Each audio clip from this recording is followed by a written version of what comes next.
আর জীব তার কর্মফলে করে, তার কর্মফলটা এমন, তাকে দেহ নিতেই হবে।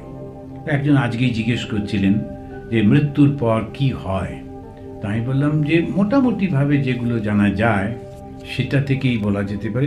অনেক রকমের রিসার্চও করেছে এই ওয়েস্টার্ন ওয়ার্ল্ডে, তারা সব বলেছে, বেশ কিছু বই টই আছে। আর স্বামী অবেদানন্দজি তার কয়েকটা বক্তৃতার মধ্যে বলছেন, আর মানুষ যখন মারা যায় তখন কি হয়। মারা যাওয়া মানে এই মনটা যেটা বায়বীয় সেটা তো আর নষ্ট হয় না, ওটা তো থাকে। আর এই মনটা দেহ ছাড়াই থাকে, প্রমাণ স্বপ্ন।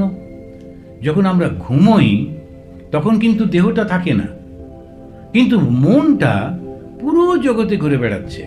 সে তার বন্ধু, তার শত্রু, তারপর ঝগড়া, তারপর আনন্দ, স্বপ্ন, সারা রাত ধরে স্বপ্ন দেখছি।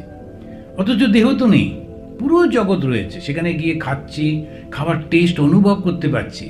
একটা ভালো মিষ্টি খেলাম, বেশ পুরো স্বপ্নের মধ্যে। তখন মনেই হয় না যে এ আবার কি স্বপ্ন, আবার কি মিষ্টি খাওয়া যায় নাকি। যদি মনে হয় স্বপ্নের মধ্যে মিষ্টি খাওয়া যায় নাকি, সেটা আবার স্বপ্ন না, তখন আবার স্বপ্ন ভেঙে গেছে। স্বপ্ন যখন দেখি তখন কিন্তু পুরোপুরি। তাহলে কি প্রমাণ হলো? প্রমাণ হলো দেহ ছাড়াও কিন্তু একটা জগৎ আছে। কিসের জগৎ? মনের জগৎ। তো আমার যখন দেহটা চলে যায়, ঘুমেতে প্রতিদিনই কিন্তু আমরা মরে যাই, প্রতিদিনই শরীরটা ত্যাগ করি, মনটা আলাদা ঘুরে ঘুরে বেড়ায়। এবারে একবার এমন একটা হলো, পুরোপুরিভাবে শরীরটা ত্যাগ করলাম, তখন ওই মনটা আর ভেতরে ঢুকতে পারে না।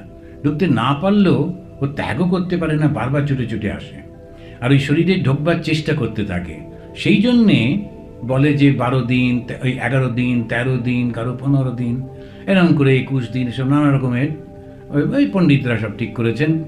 তো ওই যে আকর্ষণটা প্রবল, ওই শরীরের থেকে বেরোবো কি করে, ওটা ঘুরতে। বিশেষ করে যখন হঠাৎ করে মারা যান, একটা অ্যাক্সিডেন্টে মারা যান, ওইখানেতে থাকবেই থাকবে ওই আত্মা, ঘুরতে থাকে।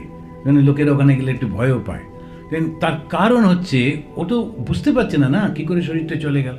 অনেক দিন ভুগে ভুগে যখন শরীর যায় তখন থাকে না, খুব বিরক্ত হয়ে গেছে শরীরটার উপর, সুতরাং সেই শরীরটা যায় কোথায়?